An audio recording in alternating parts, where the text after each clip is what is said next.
নমস্কার বন্ধুরা, আমার নতুন এই ফার্স্ট আমি ব্লগ বানিয়েছি। এখন কেমন হয়েছে আমি জানি না, যেহেতু ফার্স্ট ব্লগ বানিয়েছি তো ওই জন্য তোমাদের সাথে এটা শেয়ার করলাম। কেমন হয়েছে একটু সবাই বলো।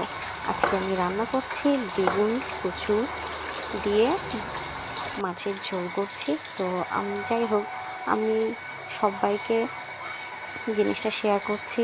আমি রান্না করতে পারি না, আর আমি যেহেতু কেরালাতে আছি সেই কারণে আমি ছুরিতে কাজ চালাই। যেহেতু বটিতে কাজ চালিয়ে অভ্যাস, আমি ছুরিতে পারি না। তাও ইদানিং আমার হাত কেটে গেছিলো ছুরিতে, মানে সবজি কাটতে গিয়ে। তাও ভয়ে ভয়ে সবজি কাটতাম, যেহেতু কচুটা স্লিপ তো সেই জন্য।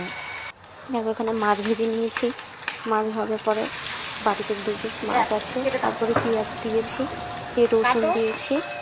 দেওয়ার পরে একটু নাড়াচাড়া করে নিলাম ভালো করে।